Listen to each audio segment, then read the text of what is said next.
Media మిత్రులందరికీ నమస్కారం. గత కొద్ది రోజులుగా నా కుటుంబ సభ్యుల పేర్లను ప్రస్తావిస్తూ ఒక భూ వ్యవహారానికి సంబంధించి అనేక వార్తలు ప్రచారాలు జరుగుతున్నాయి. ఈ నేపథ్యంలో ప్రజలకు వాస్తవ పరిస్థితులను తెలియజేయడం నా బాధ్యతగా భావించి నేను ముందుకు వచ్చాను. ముందుగా నేను ఒక విషయం చాలా స్పష్టంగా చెప్పాలనుకుంటున్నాను. చట్టాన్ని గౌరవించే వ్యక్తిగా, ప్రజా జీవితంలో ఎన్నో సంవత్సరాలు పనిచేసిన వ్యక్తిగా నేను ఎప్పుడూ చట్టవిరుద్ధమైన పనిని ప్రోత్సహించలేదు. ప్రజల విశ్వాసమే నా బలం. ఆ విశ్వాసాన్ని దెబ్బతీసే విధంగా నేను కానీ, నా కుటుంబ సభ్యులు కానీ ఉద్దేశపూర్వకంగా వ్యవహరించే ప్రశ్నే లేదు. ప్రస్తుతం వివాదంలో ఉన్న స్థలాన్ని కొనుగోలు చేసే సమయంలో మేము ఎలాంటి అక్రమ మార్గాన్ని అనుసరించలేదు.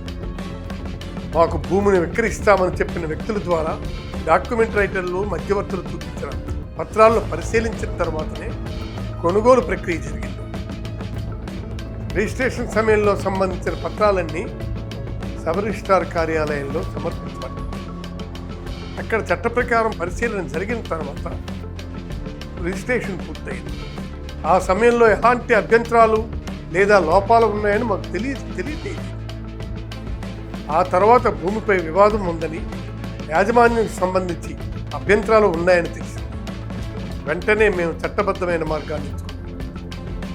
ఈ అంశం ఇప్పటికే సివిల్ కోర్టు పరిధిలో ఉంది. గత ఏడాదిన్నరగా న్యాయ ప్రక్రియ కొనసాగుతుంది. మేము న్యాయ వ్యవస్థను ఆశ్రయించాం. చట్టంపై పూర్తి విశ్వాసంతో ముందుకు వెళ్తున్నాం. ఇక్కడ నేను ఒక విషయం చెప్పాలనుకున్నాను. ఒకవేళ ఈ వ్యవహారంలో భూ యజమాని కూడా మోసపోయి ఉంటే బాధాకరం.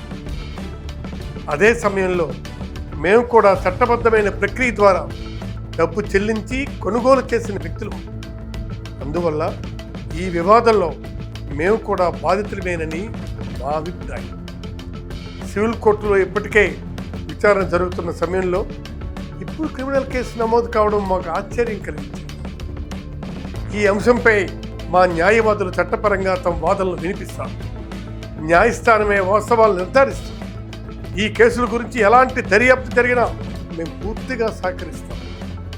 చట్టం ముందు హాజరవుతాం. అవసరమైన ప్రతి పత్రాన్ని సమర్పిస్తాం. నిజం ఎప్పటికైనా పట్టబయలవుతుంది, బయటపడుతుంది. నమ్మకం మాకుంది.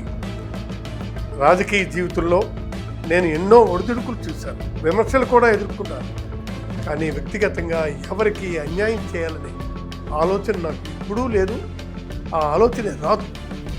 ప్రజలు నన్ను ఎన్నో సంవత్సరాలు ఆదరించారు. ఆ విశ్వాసాన్ని నిలబెట్టుకోవడమే నా లక్ష్యం.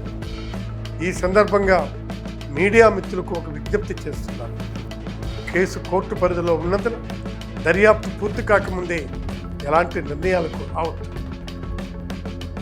అన్ని కోణాలను ప్రజల ముందుకు తీసుకురావాలని కోరుతున్నాను. చివరిగా ప్రజలకు ఒక్కటే చెప్పాలనుకుంటున్నాను.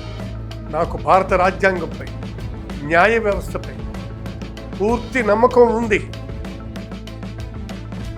నిజం మా వైపు అంటే న్యాయం తప్పకుండా జరుగుతుంది. చట్టం ఏ నిర్ణయం తీసుకున్నా దాన్ని గౌరవిస్తాం. మీ అందరికీ మీ తమ్మినేని సీతారాం. నమస్కారం.